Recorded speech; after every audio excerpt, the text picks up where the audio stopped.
Wah.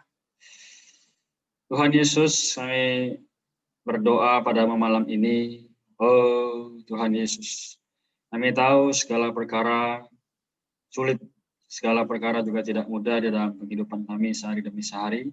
Tapi Tuhan mohon Engkau berikanlah kepada kami kesempatan supaya bisa mengenal firman-Mu lebih dalam lagi. Sama bagaimana melalui perkara berdoa, Tuhan, agar setiap saat kami boleh melihat bahwa hanya Engkau-lah tujuan dan sasaran kami dibangun di atas diri-Mu. Terima kasih Tuhan, kami mengasihi. Amin. Oke, baik puji Tuhan. Sebentar saya akan izin tampilkan ya slide-nya. Share sebentar. Ya. Oke. Apakah ini sudah terlihat? Bentar ya. Sebentar. Oke. Ya, ini sudah terlihat?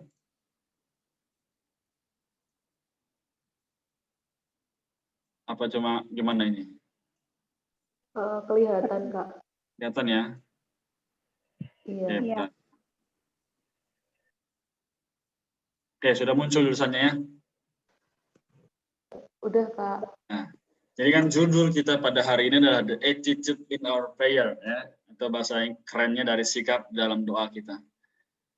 Pertanyaan lagi, doa saja yang biasa itu nggak cukup. Kan kita tiap pagi, ya berapa kali sehari ya pasti doa. Bukan berapa kali, tiap hari bahkan kita berdoa. Jadi berdoa yang macam apa? Banyak orang tuh punya pengetahuan tinggi-tinggi. Wah, aku pernah melihat surga, aku pernah melihat pernah turun ke bawah bumi, ya kan. Sedangkan Paulus saja 14 tahun dia mengalami itu, dia tidak cerita. Tapi dia terpaksa cerita seperti yang kemarin Delga tanyakan, supaya apa? Supaya orang tuh sadar bahwa kalau kita benar-benar ikut Tuhan, pengalaman-pengalaman rohani itu pasti banyak. Jadi malam ini kita lihat sikap dalam doa kita harus seperti apa. Dalam Mazmur 6 ayat 16 berkata, seandainya niat jahat di dalam hatiku ada, tentulah Tuhan tidak mau mendengar. Nah, mungkin orang sering tanya, Tuhan kenapa nggak jawab doaku? Kak, kenapa doaku nggak dijawab sama Tuhan? Padahal aku sudah berdoa setiap hari, bahkan mungkin aku juga doanya itu lagi, supaya Tuhan tuh tahu gitu. Tapi ternyata apa? Kalau ada niat jahat, ada dosa, Tuhan tidak mungkin dengar. Namun dosa yang bagaimana? Niat jahat yang seperti apa yang bisa menyebabkan Allah tidak mendengar atau bahkan tidak mau menjawab? Oke, jadi ini pengantarnya ya. Kita lanjut. Nah, waktu cuma 30 menit ya. Oke, faktanya ketika kita telah berdoa, juga tidak salah berdoa, namun Allah tidak mengabulkan doa kita. Kenapa? Nah, ini yang saya tadi katakan. Karena ada penghalang yang mendasar atau penghalang yang besar, yaitu dosa yang menyekat kita dengan Allah. Jadi Mazmur 6 ayat 16 tadi sudah benar berkata demikian. Namun berapa orang yang menyadari itu? Seberapa banyak umatnya ya yang tahu bahwa dosa sangat dibenci oleh Allah. Dosa dan maut ya. Nanti kita lihat di belakang ya. Jadi di sini dikatakan tadi kan di sini ya. Saya mundur lagi ya. Dalam hati ya. Niat jahat dalam hati. Di sini ada perkataannya. Perhatikanlah isi istilah hati. Hati. Hati apa sih? Perhatikan, menyayangi atau menyimpan dosa yang jelas dan disadarinya. Contoh, saya suka makan. Saya suka makan. Ternyata makan itu membuat saya menjadi terhalang dengan Allah. Karena apa? Dikit-dikit saya minta makan. Saya mau makan lagi. Dan makan itu menjadi berhala bagi saya. Ini contoh. Terus contoh yang berikutnya. Misal, sebenarnya saya ini mau berdoa. Tapi karena sekarang sudah zamannya milenial, itu Alkitab ada di dalam handphone. Ya kan? Maka ketika kita membaca Alkitab dalam handphone, nah tiba-tiba tuh notifikasi, ada ya banyak berbagai macam hal. Tujuannya sih saat teduh. Tapi ternyata malah lihat update status orang. Ya. Terus juga melihat bagaimana kita memiliki kehidupan gitu kan. Teman-teman tahu nggak? Ini satu dosa yang besar yang menghalangi Allah dengan kita bisa menjawab. Maka mustahil Tuhan mengabulkannya. Ya. Jadi sudah paham ya. Semoga teman-teman menyadari dan bisa memberitahu teman-teman yang lain. Ketika mau berdoa atau bersekutu dengan Allah, harus meninggalkan dosa dan jangan lagi mengulanginya. Ya, memang Tuhan Maha Pengampun, Tuhan Maha Pengasih, Dia adil, Dia benar. Namun inilah yang menyebabkan bangsa Israel pada saat itu yang seharusnya cuma beberapa minggu jadi 40 tahun sampai ke tanah perjanjian. Ya, teman-teman, jadi semoga kita semua disadarkan kembali. Oke, ini fakta. Kita lihat berikutnya. Ya, fakta Alkitab sekarang ya. Jadi kita lihat di ketiga ayat ini ya. Amsal 28 ayat 13 berkata apa? Siapa menyembunyikan pelanggarannya tidak akan beruntung. Tapi siapa mengakuinya dan meninggalkannya akan disayangi. Lihat, ya, siapa menyembunyikan pelanggarannya tidak akan beruntung. Kak, kan saya nggak pernah menyembunyikan. Kok bisa dibilang sih saya menyembunyikan? Ya, contoh sederhana. Misal, pagi ini kita lupa berdoa. Tapi kita selalu berkata, Tuhan, kan aku sudah hidup benar di hadapan-Mu. Tuhan, aku sudah menjadi umat-Mu yang taat. Terus kita sembunyikan. Padahal itu Tuhan tahu gitu. Nah, namun ini semua terjadi. Kapan terakhir kali kita bertobat? Kapan terakhir kali kita mengaku dosa? Kapan terakhir kali kita punya hubungan yang intim dengan Tuhan sampai kita menangis di hadapannya? Kita berdoa, Tuhan ampunilah kesalahan. Sebagaimana Yeremia, Yesaya berdoa bagi umat Allah. Ya. Nah, tapi ketika katakan kalimat yang berikutnya, tapi siapa yang mengakuinya dan meninggalkannya akan disayangi.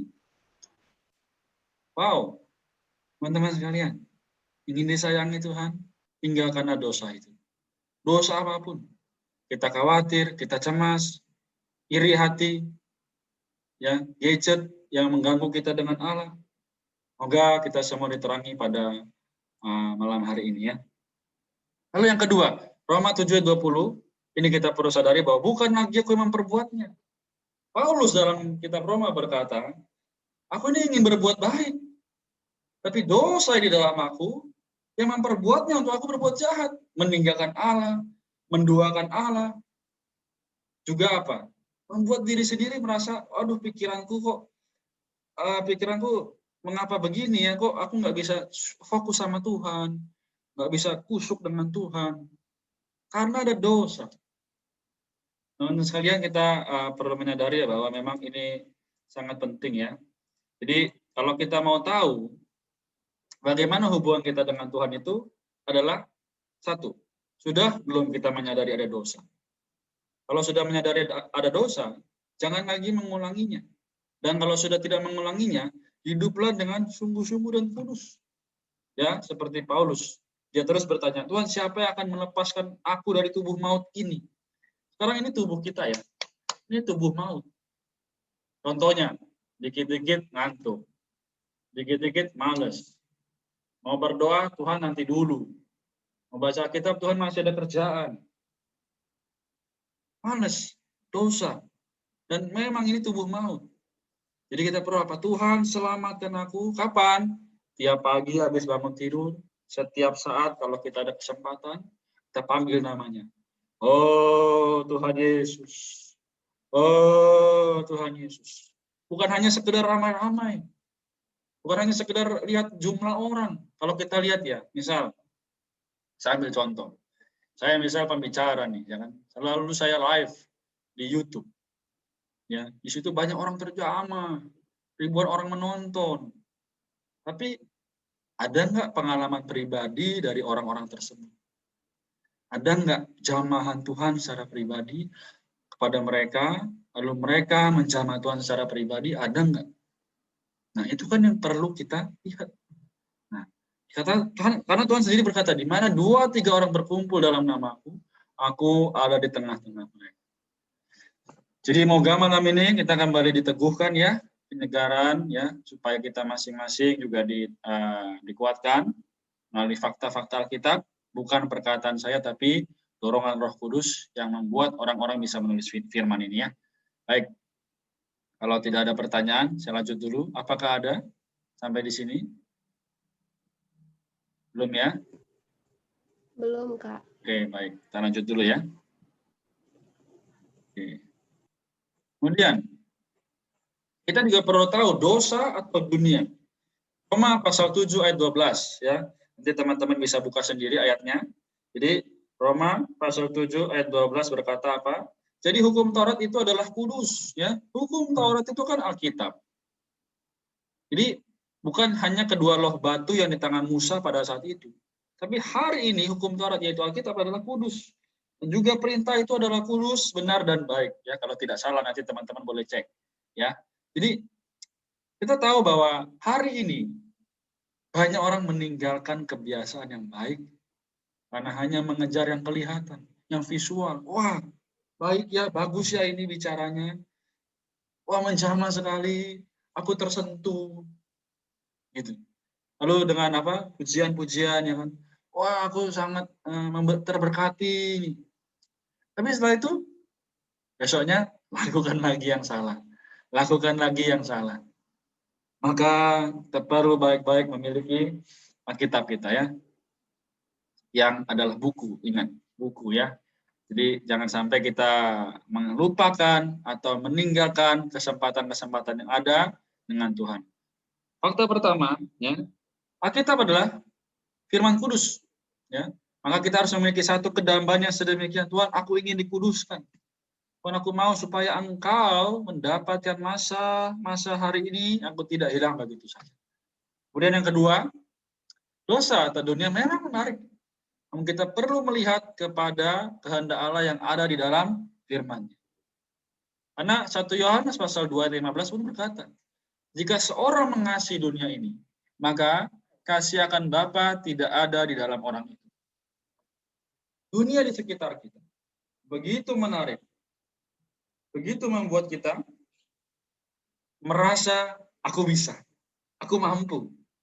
Oh, ada internet, ada Google, dan semuanya. Kalau kita lupakan ayat, Tuhan, ayat ini di mana kita search di Google? Ya, ayat ini di mana kita search di Google? Tapi barang siapa kalau kita mau datang kepada Tuhan, kita mencari Alkitab. Kita buka, kita kembali ingat-ingat. Oh, di mana surat cinta Tuhan kepada aku yang ngomong begini? Oh, di mana aku bisa bertemu dengan perkataan Tuhan yang seperti ini? Lalu yang ketiga, kita benar-benar mengikuti dan taat kepada setiap perkara yang adalah firman Allah. Sorry, lupa tulis ya, adalah firman Allah. Maka kita bisa meninggalkan dunia dan dosa ini.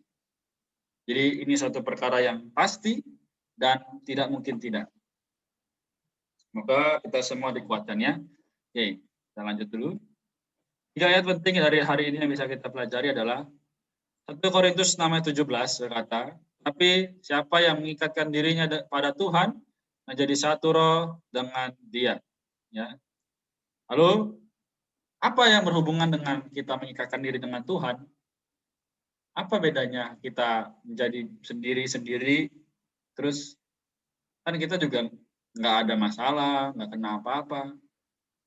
Tapi siapa yang mau menjadi satu roh dengan Dia harus mengikatkan dirinya pada Tuhan. Jadi kita bisa lihat bahwa dalam kehidupan hari ini banyak manusia, terutama orang-orang muda,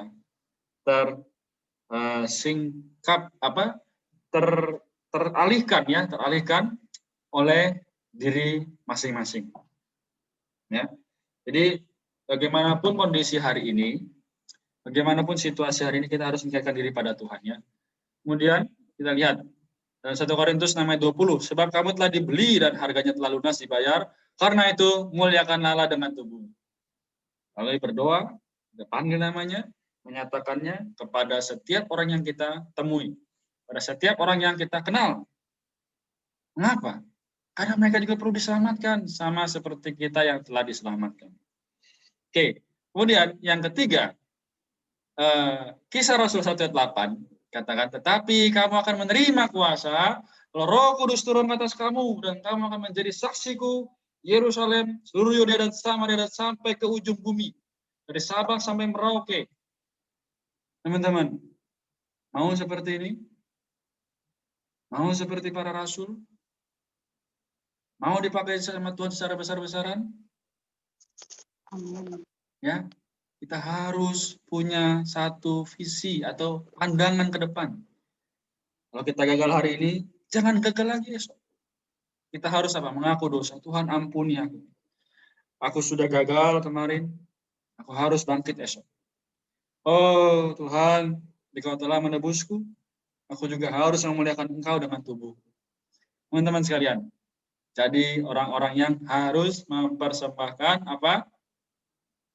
Roma 12 ayat 1, masih ingat? Ada yang ingat? Ya, saya bicara saja. Roma 12 ayat 1 berbicara mengenai anak itu saudara-saudara. Inilah yang berkenan kepada Allah, yaitu harus mempersembahkan tubuh. Karena itulah ibadahmu yang sejati. Ya, jadi kalau tubuh kita persembahkan, berarti semuanya dari mata, kepala sampai kaki kita milik Tuhan. Maka attitude in our prayer is our whole body, our whole life, our whole spirit, ya, tubuh, jiwa dan roh terpelihara sempurna. 1 Tesalonika 5 ayat 23. Kemudian kita lihat selanjutnya kalau tidak ada pertanyaan. Roma 3 ayat 23, ada yang bisa bacakan? Ada yang mau bacakan, silakan. Roma pasal 3 ayat 23. Maksudnya di Alkitab, Kak? Iya. Ini kan bukan ayatnya. Siapa boleh? Yang ketemu duluan boleh baca. Roma pasal 3 ayat 23. Karena semua orang telah berbuat dosa dan telah kehilangan kemuliaan Allah. Iya, telah kehilangan kemuliaan Allah. Kapan itu terjadi? Saat dulu, ya, Adam dan Hawa juga sampai hari ini. Karena siapa di sini yang bisa mengaku kalau dirinya tidak berdosa? Boleh raise hand. Ya, maksudnya adalah kita semua telah berdosa dan telah kehilangan kemuliaan Allah, maka kita perlu mengambil kesempatan untuk bisa datang kepada diri Allah. Ya. Jadi kita lihat, Tuhan bisa bersimpati atas kelemahan kita, namun Dia tidak bisa membiarkan hati kita mementingkan dosa. Sekalipun pada akhirnya kita telah meninggalkan semua dosa, tapi kalau dalam hati mementingkan dan memperhatikan dosa, enggan menanggalkan dosa, doa kita itu tidak akan berguna. Teman-teman, kalau pikiran kita masih ada perkara-perkara selain Allah, meskipun kita bilang, Tuhan, aku sudah meninggalkan dosaku, meninggalkan segala perkara yang mungkin aku percaya, ya. Teman-teman sekalian, kalau kita tidak meninggalkan dosa dunia, maka yang terjadi adalah tidak berguna. Mengerikan bukan? Kita sudah berdoa tiap hari, kita sudah berdoa tiap pagi, nggak taunya karena tidak berguna. Teman-teman sekalian, kapan punya waktu pribadi dengan Tuhan? Kapan terakhir kali saya tanya lagi, punya kedambaan untuk berjumpa dengan Tuhan secara pribadi? Jangan hanya karena sensasi. Wah, habis ikut bisa KKR, ya kan? Terus besoknya, masih minggu depan, wah udah mulai hilang, redup. Teman-teman, dosa terus bercokol di dalam kita. Mau kita perlu apa? Kita lihat selanjutnya ya, kalau tidak ada pertanyaan. Kita perlu tahu bahwa Roma 3:25 dan 29 berkata, Kristus Yesus telah ditentukan Allah menjadi jalan pendamaian karena iman dalam darahnya. Hal ini dibuat untuk menunjukkan keadilannya karena ia telah membiarkan dosa-dosa yang terjadi dahulu pada masa kesabarannya. Artinya, kita perlu menggunakan atau mengaplikasikan darah Yesus. Maka ketika kita berdoa, Tuhan, darah-Mu yang mustika, mohon basuh bersih dosa. Sehingga kadang kita berdoa, kita juga berkata, tutup bungkuslah Tuhan dengan darah-Mu, dan hapuslah segala dosaku. Ya. Jadi, jika telah menebus aku dari dosa, maka kita harusnya bebas dari dosa. Ya. Ayat 29, atau adakah Allah yang hanya Allah orang Yahudi saja? Bukankah ia juga adalah Allah bangsa-bangsa lain? Ya benar, ia juga adalah Allah bangsa-bangsa lain. Jadi, bagaimanapun kondisi kita, siapapun kita, asal kita datang pada Tuhan, maka Dia akan menjadi Allah kita, dan Dia akan melepaskan kita dari dosa, dan Dia menjadi pendamaian bagi kita. Amin ya, teman-teman sekalian. Jadi, dalam pergumulan mungkin kita sulit untuk memiliki waktu pribadi dengan Tuhan. Jangan stop sampai di situ. Kita harus maju sampai kepada kita membereskan dosa, tapi jangan hanya kita tahu ada dosa, tapi juga perlu menggunakan darah Yesus. Inilah sikap doa kita yang tepat. Oke, karena waktu sudah tidak banyak, lanjutkan sedikit. Ya, jadi teman-teman, jangan sekali-kali kita mengabaikan masalah doa. Mungkin kita berharap bahwa Tuhan, di dalam hati aku sudah berdoa loh. Mungkin dalam hati juga aku sudah sering berdoa. Masa Tuhan nggak dengar? Tunggu dulu. Ketika kita mau berdoa, kita perlu apa dikatakan dalam 2 Timotius 2:22, bibir yang bersih. Maka kita tidak bisa hanya di dalam hati. Kita perlu mengucapkannya. Mengucapkan meskipun tidak keras-keras ya, karena bisa mengganggu orang lain. Tapi kita bisa apa? Pelan-pelan. Tuhan, ampun ya. Tuhan Yesus, selamatkan aku Tuhan. Oh Tuhan Yesus. Oh Tuhan. Amin. Itu contoh sederhana. Tapi bisa kita gunakan. Semakin lembut, semakin mesra, semakin intim kita dengan Tuhan, maka apa? Kita akan mendapatkannya. Nah kan, sebelahnya berkata, sekalipun telah berdoa dan tidak salah berdoa, bila hati kita masih menyenangi sesuatu dosa atau memperhatikan dosa, doa kita tetap tidak bisa Allah kabulkan. Jadi ingat sekali lagi, dosa dan dunia itu sama. Ya, saya ambil contoh. Ini baju saya warna apa? Putih. Kalau kena tinta, kelihatannya jelek bukan? Maka kita bisa dengan mudah menyadarinya. Itu dosa. Misal, kita orang yang rajin beribadah, tapi ketika kita lihat teman kita lagi ibadah terus main HP, itu dosa, itu dosa. Nah, kita dengan mudah mengetahuinya. Namun dunia, misalnya saya pakai baju batik, ya, baju yang bercorak. Nggak usah baju batik deh, baju yang berwarna-warni. Ya. Menarik bukan? Tapi itu apa? Menjadi penghalang antara kita dengan Allah. Tapi malam ini kita disadarkan ya, teman-teman, moga dalam kehidupan kita sehari-hari, ya, dalam pergaulan maupun dalam kehidupan pribadi, kita terus ingat bahwa dosa dan dunia itu adalah penghalang terbesar antara Allah dengan manusia. Dari zaman Adam sampai hari ini. Mengapa? Karena kita lihat juga dari zaman Adam, ketika dia berdosa, maka dia diusir keluar dari Taman Eden dan keruk di situ menjaga taman itu. Demikian pun hari ini. Kalau kita berdosa, kita melakukan hal yang tidak berkenan di mata Allah, maka yang terjadi adalah apa? Kita akan kekurangan berkat. Ya. Jadi malam ini mari kita bertobat. Semoga Tuhan menerangi hati kita, memberikan kita perkataannya. Tuhan, bukan hanya aku menjadi aktivis dalam pelayanan, tapi aku juga perlu memiliki perhentian atau ya bagaimanapun kondisi situasi kita memiliki waktu pribadi dengan Tuhan. Oke, solusinya apa? Ya, ini pengalaman ya, bagaimana satu dosa saja cukup menghalangi pengabulan doa. Ya, ada seseorang ya, dia memiliki satu kebiasaan dengar musik. Namun musik itu akhirnya menggantikan hubungan pribadinya dengan Tuhan. Ya kan? Seharusnya ketika dia mengerjakan tugas dia bisa bersekutu dengan Tuhan, Tuhan aku capek, Tuhan aku lelah. Tapi ini dengarkan apa? Musik itu. Sebenarnya salah nggak? Enggak kan? Ya. Tapi ternyata itu menduakan Allah. Teman-teman sekalian, perkara-perkara yang kita hadapi. Ada satu pujian berkata, Allah mengerti, Allah peduli segala persoalan yang kita hadapi. Pujian itu kita naikkan kapan? Kapanpun harusnya. Tapi ketika kita senang, kita sedang sibuk, kita pusing, apakah kita datang pada Tuhan? Apakah kita menyadari Allah mengerti, Allah peduli?